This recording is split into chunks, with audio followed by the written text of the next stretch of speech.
নিজ মাতৃভূমির প্রিয় মাটিকে ছেড়ে, আত্মীয় স্বজনকে ছেড়ে দূরদেশে মানুষ যত ভালো খাক, যত ভালো পড়ুক এবং যত হ্যান্ডসাম স্যালারি পাক, দিন শেষে এক ধরনের অতৃপ্তি, দিন শেষে এক ধরনের কষ্ট, দিন শেষে এক ধরনের ব্যথা প্রবাসীদের প্রত্যেকের মনের মধ্যে অনুভূত হয়। কারণ আমি নিজে 10টি বছর প্রবাসে কাটিয়েছি, আমি জানি প্রবাসীদের মনের যে বেদনা, এটা দেশে যারা থাকে তারা বেশিরভাগ ক্ষেত্রে উপলব্ধি করতে পারে না। আমি প্রায় সময় বলার চেষ্টা করি, প্রবাসীদের বহনকারী বিমান যখন দেশের মাটি ছুঁই ছুঁই করে, যখন দেখতে শুরু করে প্রবাসীরা জানালা দিয়ে যে নিজের দেশের সেই এলোমেলো বিল্ডিংগুলো ঢাকা শহরের দেখা যাচ্ছে, তখন সিট থেকে বেল্ট বাঁধা অবস্থায়ও পারলে সবাই দাঁড়িয়ে যাওয়ার চেষ্টা করে। এয়ার হোস্টেসরা বারবার বলেও তাদেরকে বসাতে পারেন না, থামাতে পারেন না। এত বেশি দেশকে প্রবাসীরা অনুভব করেন। অতএব প্রবাসী হিসাবে আপনাদের কষ্টের জায়গাগুলো আমি খুব ভালো করে উপলব্ধি করি। আমি আজ আপনাদেরকে যে কথাগুলো বলতে চাই সেটি হলো, এত কষ্ট করে, এত ত্যাগ করে আপনারা প্রবাসে এসেছেন, নিজ মাতৃভূমি ছেড়েছেন। আপনার এই কষ্ট করে আসা যেন দুনিয়া এবং আখেরাত উভয় জগতের জন্য আপনার কল্যাণ বয়ে আনে, আপনার যেন কোনো বিপদের কারণ না হয়, আপনাকে সেভাবে পদক্ষেপ গ্রহণ করতে হবে। সামান্য কিছু টাকা পয়সার জন্য, সামান্য একটু কেরিয়ারের জন্য, সামান্য একটু সার্টিফিকেটের জন্য অথবা একটু ভালো থাকবার জন্য এসে যদি আপনার ঈমান, আমল, আপনার দিনদারিতা, আপনার তাকওয়াকে আপনি খুইয়ে বসেন, তাহলে এর চাইতে বড় দুঃখজনক, এর চাইতে বড় বেদনাদায়ক, এর চাইতে বড় কষ্টদায়ক আর কোনো বিষয় হতে পারে না। প্রিয় ভাইয়ের আমার, আমরা যারা প্রিয় মাতৃভূমি ছেড়ে, আপনজন ছেড়ে এখানে এসেছি, আমরা দূরদেশে পড়ে থেকে ছটপট করি, অনেক কষ্ট হয়, ফিল করি, অনুভব করি, নিজের দেশকে মিস করি অনেক বেশি, প্রিয়জনকে অনেক বেশি মিস করি। এত কষ্টের পরও এখানে এসে যদি আমাদের ঈমান, আমল, আমাদের দিন, তাকওয়া, আমাদের আইডেন্টিটি অ্যাজ এ মুসলিম, আমাদের যে পরিচিতি, সে বিষয়গুলো যদি আমরা নষ্ট করে ফেলি, সেগুলো যদি আমাদের হারিয়ে ফেলি, তাহলে মনে রাখবেন এটাকেই বলা হয় খাসিরাত দুনিয়া ওয়াল আখিরা। দুনিয়াতেও মানুষ ধ্বংস হয়ে গেল, আখিরাতেও সে ক্ষতিগ্রস্ত হলো। কারণ দুনিয়াতে প্রিয়জনের সাথে থেকে আনন্দ, বিনোদন, ভালো লাগা, ভালোবাসাগুলোকে বিনিময় করতে পারলো না, আবার আখিরাতেও তার ধ্বংস হয়ে গেল। আমরা কি কেউ সেটা চাই? আল্লাহ রাব্বুল আলামিন আমাদের সবাইকে এই প্রবাস জীবনকে আমাদের দুনিয়া এবং আখিরাত উভয় জগতের জন্য কল্যাণকর হিসাবে কবুল এবং মঞ্জুর করবেন, আমিন। প্রিয় ভাইরা আমার, আমি আপনাদের উদ্দেশ্যে কয়েকটি কথা বলতে চাই। যারা এমন সমাজে বসবাস করেন যেখানে অমুসলিম প্রধান, যেখানে মুসলিমদের প্রাধান্য নেই, যেখানে ইসলাম এবং মুসলিমদের জন্য অনুকূল পরিবেশ খুব বেশি নেই, এরকম যে সমস্ত ভাইরা আছেন, এরকম দেশে বসবাস করছেন, তাদেরকে বলবো, প্রথমত আপনার এখানে আগমন এবং এখানে অবস্থানের নিয়ত এবং উদ্দেশ্য, ইন্টেনশনটাকে পরিবর্তন করে নিন। আপনারা যারা এখানে সামান্য রুটি রুজির জন্য এসেছেন, ব্যবসা বাণিজ্যের জন্য এসেছেন, অনেকে হয়তো পড়াশোনা করার জন্য এসেছেন, আমি আপনাদেরকে বিনীতভাবে অনুরোধ করতে চাই, আপনার নিয়ত এবং আপনার উদ্দেশ্য হবে আপনি এখানে এসেছেন আল্লাহ রাব্বুল আলামিনকে সন্তুষ্ট করবার জন্য, এখানে এসেছেন ইসলামকে রিপ্রেজেন্ট করবার জন্য, এখানে এসেছেন আপনি ইসলামের দাওয়া মানুষকে দেওয়ার জন্য, ইসলামের পথে মানুষকে আহ্বান করার জন্য। এই যদি আপনার উদ্দেশ্য হয়, তাহলে অমুসলিম প্রধান দেশে বসবাস করা আপনার জন্য শুধু জায়েজই হবে না, বরং আপনার এই বসবাস করাটা ইবাদত হিসাবে গণ্য হবে ইনশাআল্লাহ। আমি কি আপনাদেরকে বোঝাতে পেরেছি? তাহলে আপনি পেশায় যাই হন না কেন, আপনার পেশা যেটাই হোক না কেন, আপনি এই দেশে এসেছেন কেন? আপনি ইসলামের একজন দূত হয়ে এসেছেন, আপনি মুসলমানদের তরফ থেকে একজন দূত হয়ে এসেছেন। আপনি ইসলামের সৌন্দর্যগুলো আপনার আচার আচরণে, আপনার কাজকর্মে, আপনার চিন্তা ভাবনায়, আপনার নিয়মানুবর্তিতায়, আপনার শৃঙ্খলায়, আপনার কথাবার্তায়, আপনার সার্বিক সব কিছুর মাধ্যমে আপনি উপস্থাপন করার চেষ্টা করবেন। আপনার উদ্দেশ্যই হবে যে আমি অন্য ধর্মাবলম্বী যারা আছেন তাদেরকে ইসলামের ছায়াতলে আসার আহ্বান করব। আমি দা ইলাল্লাহ হব, আল্লাহর পথে আহ্বানকারী হব, আল্লাহর দিকে মানুষকে ডাকবো। এটাই আমার মিশন, এটাই আমার ভিশন। এর পাশাপাশি এখানে আমার জীবন টিকাতে হলে, এখানে আমার জীবন ধারণ করতে হলে আমার হালাল উপার্জনের দরকার আছে। আমি ব্যবসা করি, আমি চাকরি করি, আমি অন্য যাই করি না কেন, এগুলো হলো আমার জীবন ধারণ করবার জন্য, কিন্তু আমার মূল উদ্দেশ্য হলো আল্লাহর দ্বীনকে এখানে ঘরে ঘরে মানুষের কাছে পৌঁছে দেওয়া। আমরা সবাই যদি এই নিয়তটা ঠিক করে নেই, পরিবর্তন করে নেই, তাহলেই আমাদের জন্য এখানে স্থায়ীভাবে বসবাস করা শুধু জায়েজই নয়, আবারও বলি ইবাদতে পরিগণিত হবে ইনশাআল্লাহ। প্রিয় ভাইরা, আপনারা জানেন আমাদের প্রিয় নবী সাল্লাল্লাহু আলাইহি সাল্লামের সাহাবীরা এক একজন এক এক এলাকায় চলে গেছেন।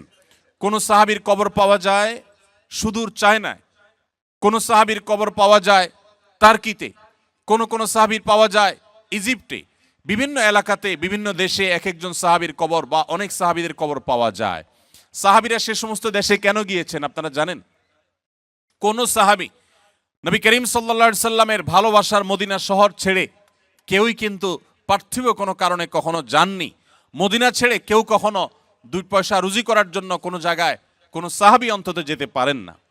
প্রিয় ভাইরা আমার, যত সাহাবীদের কবর আমরা দেখি পৃথিবীর প্রান্তে প্রান্তে ছড়িয়ে আছে, তারা সবাই গিয়েছেন মুহাম্মদ সাল্লাল্লাহু আলাইহি সাল্লামের যে দিন তারা পেয়েছেন সেই দিনকে অন্যদের মাঝে পৌঁছে দেওয়ার জন্য, তাবলীগের জন্য, প্রচারের জন্য, দাওয়াতের জন্য তারা বের হয়েছেন। অতএব সেই একই উদ্দেশ্য আজও যদি আমাদের হয়, তাহলে আগামীর পৃথিবী হবে ইসলামের পৃথিবী, আগামীর পৃথিবী হবে মুসলমানদের পৃথিবী, আগামীর পৃথিবী হবে সুখ এবং স্বাচ্ছন্দ্যময় পৃথিবী।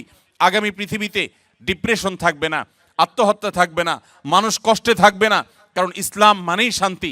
ইসলাম মানুষকে শান্তির পথে আহ্বান করে, দুনিয়ার শান্তি নিশ্চিত করে, আখিরাতের শান্তিও নিশ্চিত করে। অতএব আমাদের উদ্দেশ্য হবে আমরা এই দেশে এসেছি, বসবাস করছি আল্লাহর দ্বীনকে প্রচার করবার জন্য, মানুষকে ইসলামের পথে আহ্বান করার জন্য। আমরা সবাই নিয়ত করে নেব তো ইনশাআল্লাহ। আপনি হয়তো বলতে পারেন যে আমি একজন সাধারণ শিক্ষিত মানুষ বা আমি একজন মাদ্রাসা পড়ুয়া নয় এরকম মানুষ, আমি কিভাবে আল্লাহর দ্বীন এর পথে মানুষকে আহ্বান করব? আমি সে বিষয়ে আসবো ইনশাআল্লাহ। খুবই সহজ এবং খুবই সিম্পল একটি বিষয়। আমরা যদি চাই প্রত্যেকটা মানুষ দ্বীনের দায়ী হতে পারি। নবী করিম সাল্লাল্লাহু আলাইহি সাল্লামের সাহাবীদের মধ্যে একেবারে সাধারণ থেকে সাধারণ সাহাবীও আল্লাহর দ্বীনকে প্রচার করবার জন্য বেরিয়ে গেছেন। তাদের মাধ্যমে শত শত মানুষ মুসলমান হয়েছেন। আজ যে আপনি মুসলিম, আজ যে নিজে আপনি গর্ব করে নিজেকে ইসলামের পরিচয় পরিচিত করান, মনে রাখবেন সাহাবীরা পৃথিবীর বিভিন্ন দেশে দেশে যদি ইসলাম প্রচারের উদ্দেশ্যে না বের হতেন, তাহলে আপনার আমার বাপদাদারা, আমাদের পূর্বপুরুষরা তারা মুসলমান হতে পারতেন না। আমরাও কিন্তু মুসলমান এই পরিচয় গর্বের সাথে দিতে পারতাম না। অতএব আমাদের আগামীর পৃথিবী যদি মুসলমানের পৃথিবী হয়, আগামীর পৃথিবী যদি ইসলামের পৃথিবী হোক, সেটা আমরা চাই, তাহলে আমাদের উদ্দেশ্য হতে হবে আদ-দাওয়াতু ইলাল্লাহ, বা আল্লাহর পথে মানুষকে আহ্বান করা। আল্লাহর পথে আহ্বানকারী হব তো ইনশাআল্লাহ। মনে রাখবেন, আপনি একা ইবাদত বন্দেগী করে খুব অল্প পরিমাণ সওয়াব কামাতে পারবেন, কিন্তু আপনি যদি দাওয়াত দিয়ে মানুষকে ইসলামের পথে আনতে পারেন, যত মানুষ আপনার মাধ্যমে আসবে কিয়ামত পর্যন্ত, এই সব মানুষগুলো যত নেক আমল করবে, আল্লাহ রাব্বুল আলামিন আপনার আমল নামাতে সেই পরিমাণ সওয়াব দাখিল করাবেন, প্রবেশ করাবেন। এজন্য ভাইরা আমার, ইসলামের দাওয়াতের এই কাজ আমাদের প্রত্যেকের মিশন হতে হবে, ভিশন হতে হবে। আল্লাহ আমাদের সবাইকে সে তৌফিক দান করুন। দ্বিতীয়ত যে বিষয়টি বলবো তা হলো, আপনারা এদেশে এসেছেন ইসলাম প্রচারের স্বার্থে, কাজের স্বার্থে তো আপনারা এদেশের ভাষা শিখেনি, কিন্তু ইসলাম প্রচারের উদ্দেশ্যে আপনারা এদেশের ভাষাকে খুব ভালো করে রপ্ত করবেন। বিশেষ করে ওলামা একরাম এখানে আছেন, আমি তাদেরকে বিশেষভাবে বলতে চাই, আর আমার সম্মানিত শ্রোতা ভাইদেরকে বলতে চাই, বোনদেরকে বলতে চাই, আপনারা সবাই এই দেশের ভাষা সবচেয়ে গুরুত্ব দিয়ে আপনারা শিখে ফেলবেন। উদ্দেশ্য হবে কি, আমি ভাষা শিখলে আমার চাকরিটা একটু ভালোভাবে হয়তো আমি করতে পারবো, আমার হয়তো অবস্থানটা মজবুত হবে, আমি হয়তো ব্যবসাটা আরো সুন্দরভাবে করতে পারবো। উদ্দেশ্য হয়তো পার্থিব হতে পারে, কিন্তু এই ক্ষেত্রে আপনার উদ্দেশ্যকে ঠিক করে নেন। আমি ভাষা শিখবো কেন? এই কোরিয়ান ভাষা দিয়ে আমি কোরিয়ান ভাইদেরকে, যারা আমাদেরকে তাদের দেশে বসবাস করার সুযোগ দিয়েছে, যারা তাদের দেশে আমাদেরকে ওয়েলকাম করেছে, এদের দেশের অনেক সুন্দর দিক আছে আপনারা জানেন। তারা অনেক সুশৃঙ্খল, তারা সত্যবাদী, তারা কোনো মিথ্যা বলে না, তারা কোনো ছল ছাতুরিতে যায় না, তাদের মধ্যে অনেক ভালো ভালো দিক আছে, গুণ আছে। দুঃখের বিষয়, মুসলমান নামধারী হলেও আমরা অনেকে সে সমস্ত গুণগুলো নিজেদের মধ্যে ধারণ করতে পারি নাই। তো এই মানুষগুলো যারা আমাদেরকে এই যে এখানে এত সুন্দর একটা প্রোগ্রাম করার সুযোগ দিয়েছে, একটা বিশ্ববিদ্যালয় মাঠে এত চমৎকার করে ভিনদেশি মানুষদেরকে তারা কাজের সুযোগ দিয়েছেন, আমি ব্যক্তিগতভাবে তাদের সবার প্রতি কৃতজ্ঞতা জ্ঞাপন করছি, যারা এই সুযোগ দিয়েছেন এবং সামনেও তারা এই সুযোগ দিবেন বলে আমরা আশা করি। তো এই যে সুযোগ তারা দিচ্ছেন আমাদেরকে, তাদের প্রতি আমাদের দায় আছে না নেই? আমরা জান্নাতে কি একা যেতে চাই, না তাদেরকে নিয়ে যেতে চাই? আল্লাহ রাব্বুল আলামিন আমাদের সবাইকে, আমাদের কোরিয়ান ভাইদেরকে নিয়ে জান্নাতে যাওয়ার তৌফিক দান করুন।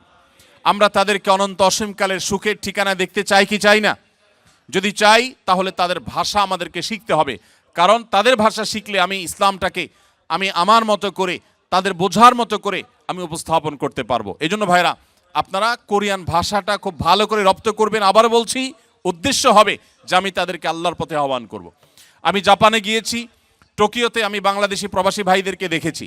অনেক বাংলাদেশি ভাইরা আছেন যাদের হাতে অগণিত জাপানিজরা মুসলমান হয়েছেন। মনে রাখবেন, তাদের বেশিরভাগ মানুষ কোনো ধর্ম বিশ্বাস না করলেও সেই মানুষগুলোর মধ্যে হক এবং ভালোকে অনুসন্ধান করার এক মানসিকতা আছে। কারণ নবী সাল্লাল্লাহু আলাইহি ওয়াসাল্লাম বলেছেন, কুল্লু মাউলুদিন ইউলাদু আলাল ফিতরা, প্রত্যেকটি শিশু, প্রত্যেকটা মানুষ জন্মগ্রহণ করে প্রকৃতিগতভাবে মুসলমান হয়ে, তার ভিতরে ইসলামের প্রতি টান থাকে, ঈমান থাকে, এটা নিয়ে সে দুনিয়াতে আসে। অতএব তাদের মধ্যে সত্যের অনুসন্ধান আছে।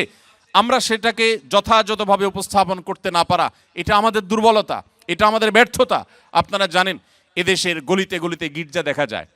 আমি আগামী 20, 25, 30, 50 বছর পর এদেশের গলিতে গলিতে যেভাবে গির্জা দেখা যাচ্ছে, তার চাইতে বেশি পরিমাণে মসজিদের মিনার দেখার স্বপ্ন দেখছি। আল্লাহ কবুল করুন, বলুন আমিন।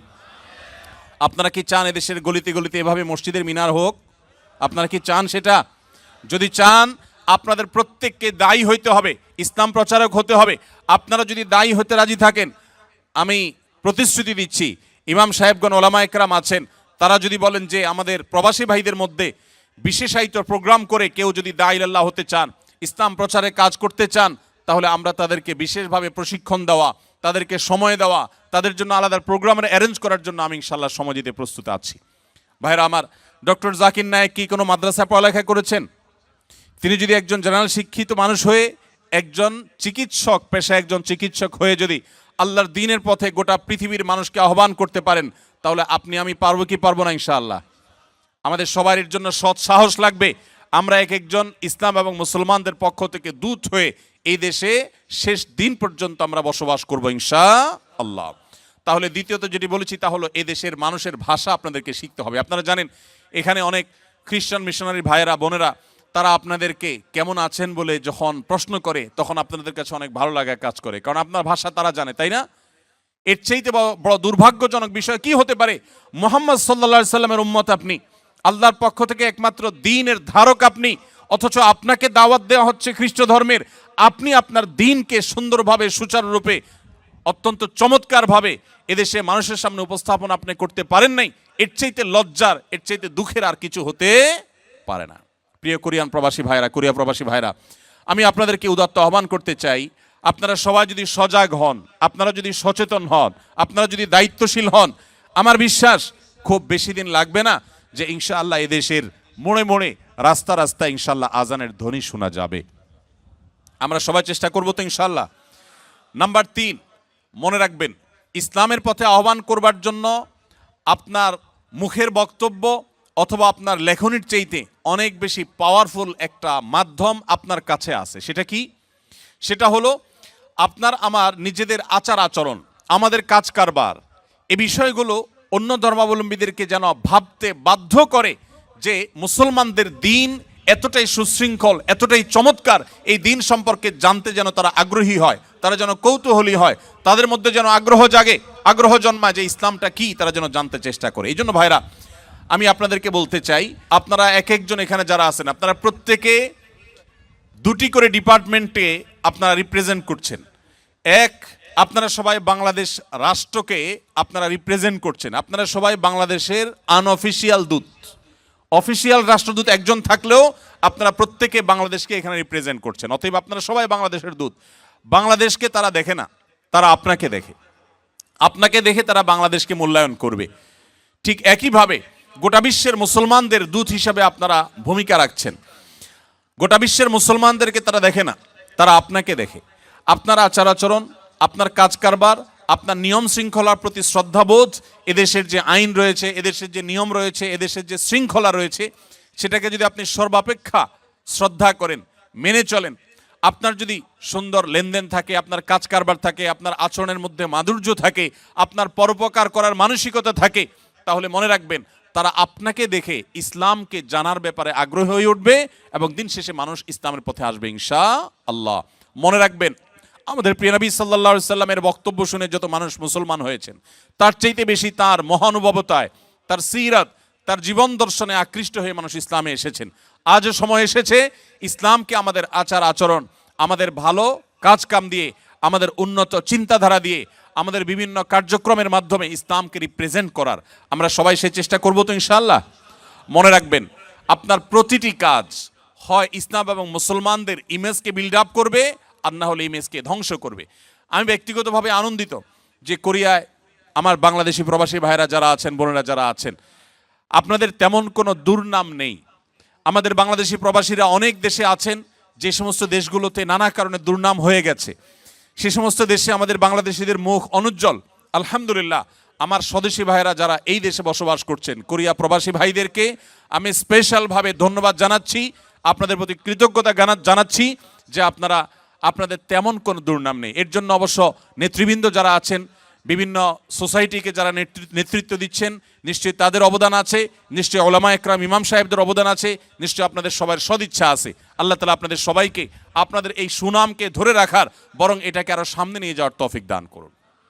ভাইরা আমার, তাহলে আমার তৃতীয় পয়েন্টটি হলো যে আপনার সুন্দর আচরণ, আপনার কথাবার্তা, আপনার আইন শৃঙ্খলাকে মেনে চলার মানসিকতা, আপনার সার্বিক আচার আচরণ দ্বারায় আপনি ইসলামের পথে মানুষকে আহ্বান করবেন। আপনার কর্মকাণ্ডই দাওয়াত দিবে ইসলামের পথে মানুষকে।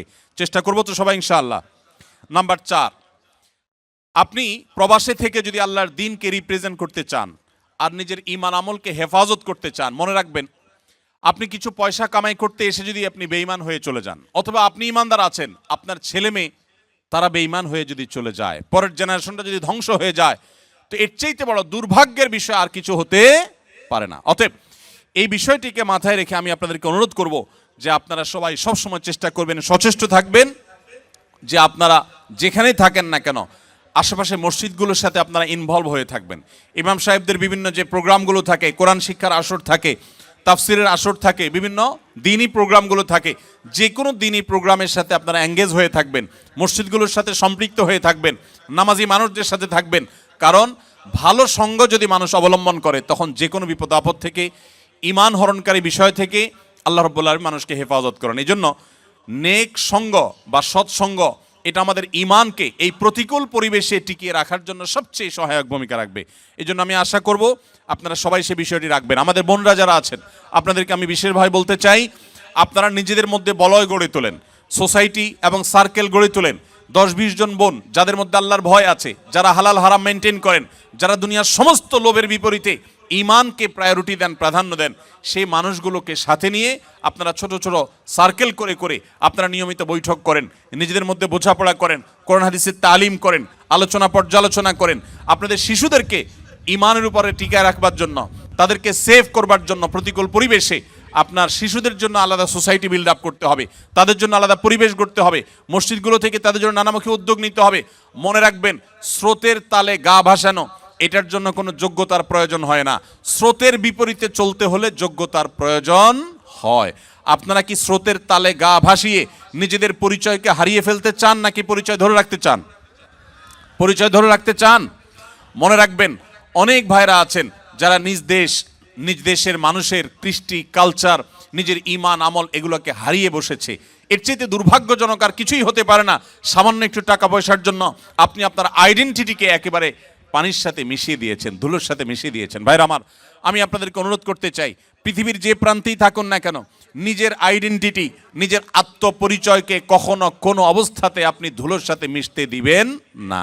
আলহামদুলিল্লাহ, আমি আবারও কৃতজ্ঞতা জানাই কোরিয়া সরকারের প্রতি, কোরিয়ান অথরিটির প্রতি। এখানকার যত দায়িত্বশীল আছে, যত প্রতিষ্ঠান আছে, তারা অত্যন্ত আন্তরিক। তাদের প্রশংসায় পঞ্চমুখ আমাদের প্রবাসী ভাইরা। যেখানে যাই আপনারা সবাই কোরিয়ান অথরিটির প্রশংসা করে থাকেন, আমরাও তাদের প্রশংসা করি। আল্লাহ রাব্বুল আলামিন তাদেরকে হেদায়েতের আলো দ্বারা আলোকিত হওয়ার তৌফিক দান করুন। যারা আমাদের জন্য এই দেশে বসবাস করার সুযোগ করে দিয়েছেন, যারা আমাদের সিকিউরিটি দিচ্ছেন, নিরাপত্তা দিচ্ছেন, যারা আমাদেরকে এত সুন্দর দ্বীনি প্রোগ্রাম করবার সুযোগ দিয়েছেন, যারা মসজিদ পরিচালনা করছেন, আপনাদেরকে বাধাহীনভাবে নির্বিঘ্নভাবে দ্বীনি কাজ করার সুযোগ যারা দিয়েছেন, আমরা অন্তরের অন্তঃস্থল থেকে আল্লাহর কাছে ফরিয়াদ করি, হে আল্লাহ, গোটা কোরিয়াবাসীকে আপনি জান্নাতবাসী হওয়ার মতো উপযুক্ততা নিয়ে দুনিয়া থেকে যাওয়ার তৌফিক নসিব করুন। কিন্তু সেজন্য আমাদের দায় এবং দায়বদ্ধতা, দায়িত্বশীলতা আছে না নাই? যদি থাকে, আমাদের প্রত্যেককে আজ এখান থেকে প্রতিশ্রুতি করতে হবে, আমরা সবাই ইনশাআল্লাহ এখান থেকে দায়ী হওয়ার সংকল্প নিয়ে, ইসলাম প্রচারক হওয়ার, আল্লাহর পথে আহ্বানকারী হওয়ার সংকল্প নিয়ে এখান থেকে যাব। ঠিক আছে তো ইনশাআল্লাহ ভাইরা আমার? সেজন্য 4 নম্বর পয়েন্ট বলেছি যে আপনাকে যেটা করতে হবে, সৎসঙ্গ অবলম্বন করতে হবে। ভালো মানুষ যারা নামাজ কালাম পড়েন, হালাল হারাম মেনটেন করেন, ইমান ব্যাপারে খুব সিরিয়াস, যে আমার টাকা পয়সা আসুক আর না আসুক ইমান যেন চলে না যায়, এই মানুষগুলোর সাথে আপনি বন্ধুতা করবেন, তাদের সাথে উঠা বসা করবেন। যত বেশি তাদের ব্যাপারে আপনি সিরিয়াস হবেন, তত বেশি ইনশাআল্লাহ আপনার ইমানকে এই প্রতিকূল পরিবেশে আপনি সেফ রাখতে পারবেন। আপনি জানেন নবী করিম সাল্লাল্লাহু আলাইহি সাল্লাম বলেছেন, যে ব্যক্তি অন্য ধর্মাবলম্বীদের কাছে, ইহুদি মুশরিক বা নাসারা বা মুশরিকদের মধ্যে যারা বসবাস করে, ওই ব্যক্তির ইমানের ব্যাপারে নবী সাল্লাল্লাহু আলাইহি সাল্লাম কোনো দায়িত্ব নেন না, তার ব্যাপারে নবী সাল্লাল্লাহু আলাইহি সাল্লাম কোনো দায়িত্ব নিতে চান না, এমন কথা তিনি বলেছেন। এটা এক ধরনের সতর্কবাণী যে প্রতিকূল পরিবেশে তুমি নিজের ইমানকে রক্ষা করতে পারবা না। অনেকে সন্তান সন্ততি সহ এখানে বসবাস করেন, নিজের ইমান সেভ করতে পারলেও পরের জেনারেশন ধরে রাখা কঠিন, আর থার্ড জেনারেশন ধরে রাখা শুধু কঠিন নয়, অলমোস্ট অসম্ভবের মতো। এটা সম্ভব হওয়ার একমাত্র পথ হলো আপনার মূল পরিচয় ব্যবসায়ী হবে না, আপনার মূল পরিচয় চাকরিজীবী হবে না, আপনার মূল পরিচয় স্টুডেন্ট হবে না, আপনার মূল পরিচয় হবে আপনি দেশে আছেন, থাকবেন ইসলামকে রিপ্রেজেন্ট করার জন্য, ইসলামের দায়ী হওয়ার জন্য, ইসলামের পথে মানুষকে আহ্বান করার জন্য। মনে রাখবেন, সাধারণ ইবাদতকারী আর দায়ীর মধ্যে পার্থক্য হলো, আমাদের দেশে আমরা জানি যে বিভিন্ন রকমের নির্বাচন হয়ে থাকে, যে বিভিন্ন পর্যায়ে যে নির্বাচন হয়, এখানে কিছু থাকে ভোটার আর কিছু থাকে ক্যান্ডিডেটের পক্ষ থেকে প্রচারক বা ক্যাম্বাসার। যারা প্রচারক থাকে এদের কাছে সাধারণত এক দলের যিনি ক্যান্ডিডেট থাকেন, প্রার্থী থাকেন, ধরেন এক জায়গায় চেয়ারম্যান ইলেকশন হচ্ছে, চেয়ারম্যান পদপ্রার্থী কয়েকজন আছেন, তো একজন পদপ্রার্থী তার পক্ষে যিনি ভোট কালেকশন করেন, তার কর্মী হিসাবে যিনি কাজ করেন, তাকে কিন্তু অন্য ক্যান্ডিডেটের লোকেরা কখনো তার চেয়ারম্যানকে ভোট দিতে বলে না, কারণ জানে যে এই লোকটা তো নিজেই একজন চেয়ারম্যানের কর্মী, তাকে কি আমি ভোটের দাওয়াত দিব। কিন্তু যে ব্যক্তি সাধারণ ভোটার, তার কাছে কিন্তু সবাই ভোটের জন্য বলে, সব ক্যান্ডিডেটরা এসে বলে ভাই ভোটটা আমাদেরকে দিয়েন, বলে কি বলে না? আপনি যদি সাধারণ মুসলমান হয়ে থাকেন, আপনাকে শয়তান দাওয়াত দিবে যে তুমি শয়তানিতে চলে আসো, এদেশের মানুষের কুফুরিগুলা তুমি গ্রহণ করো। আর যদি আপনি নিজে ইসলাম প্রচারক হন, তাহলে শয়তান আপনার ব্যাপারে নিরাশ হয়ে যাবে যে না, এই লোককে তো দাওয়াত দিয়ে লাভ নাই, এ তো নিজেই আল্লাহর পথে মানুষকে দাওয়াত দিচ্ছে। এজন্য আমাদের ইমানকে টিকিয়ে রাখার একমাত্র উপায় হলো দাওয়াতের কাজ করা, দাঈ ইলাল্লাহ হওয়া। সবাই চেষ্টা করবো তো ইনশাআল্লাহ? আপনারা যদি দাঈ ইলাল্লাহ হতে চান, আমি অলরেডি 4টি পরামর্শ দিয়েছি, 5 নম্বর পরামর্শ বলে শেষ করব। এই 5টি পয়েন্ট যদি আপনি মাথায় রেখে চলেন, ওলামা একরামের যদি সহযোগিতা নেন, আমি বিশ্বাস করি যে একটা নির্দিষ্ট সময়ের পর, 6 মাস 1 বছর পর আপনারা সবাই ইনশাআল্লাহ ইসলামের দায়ী হতে পারবেন। আল্লাহ আমাদের সবাইকে তৌফিক দান করুন। 5 নম্বর সর্বশেষ যে পয়েন্টটি বলতে চাই তা হলো, ইসলামের পথে মানুষকে আহ্বান করার জন্য আল্লাহ সুবহানাহু ওয়া তাআলার কাছে চোখের পানি ফেলে দোয়া করতে হবে। আমি শুরু থেকে বলছি, যে দেশ আমাদেরকে এত সুযোগ দিয়েছে, যে দেশ আমাদেরকে নিরাপদে বসবাস করার সুযোগ দিয়েছে, আমাদের প্রিয় স্বদেশে পর্যন্ত আমরা অনেকে এতটা নিরাপদ না। ঠিকই ঠিক না বলেন? আমাদের প্রিয় স্বদেশেও আমরা অনেকে এলাকাতে গেলে পালিয়ে বেড়াইতে হয়, অনেকে আছেন যে নানান মামলা মোকদ্দমা দিয়ে রাখা হয়, এয়ারপোর্ট থেকে অনেককে হয়রানি করা শুরু করা হয়। তো এই রকম একটা পরিস্থিতিতে আমরা যে দেশে বসবাস করছি, এদেশে আপনাদের জীবন নিয়ে কখনো শঙ্কায় থাকা লাগে? আপনাদের সম্পদ নিয়ে কখনো ভয় করা লাগে? তো যে দেশের মানুষ আমাদেরকে এতটা নিরাপত্তা দিয়েছে, এতটা সুযোগ দিয়েছে, আমি এখান থেকে হালাল উপার্জন করার সুযোগ পাচ্ছি, আমরা তাদের প্রতি যে কৃতজ্ঞতা বোধ, সেই কৃতজ্ঞতা বোধ থেকে আজ থেকে আপনার যত দোয়া হবে, আপনি প্রত্যেক দোয়াতে একবারের জন্য হলেও বলবেন, আল্লাহ এদেশের যে মানুষগুলো এত সুন্দর, এত সভ্য, এত ভদ্র, এত সত্য কথা বলে, এত সৎ এবং ন্যায়পরায়ণ, শুধু তাদের ঈমানটুকু নেই, হে আল্লাহ আপনি আমাকে ক্যাপাবল করে দেন, আমাকে সেই যোগ্যতা দেন, আমি যেন তাদের সবাইকে ঈমানের পথে আহ্বান করতে পারি। দোয়া করা যাবে না ইনশাআল্লাহ? আল্লাহ আপনি তাদের সবাইকে হেদায়েত দান করেন, তাদের জন্য দোয়া করা যাবে না ইনশাআল্লাহ?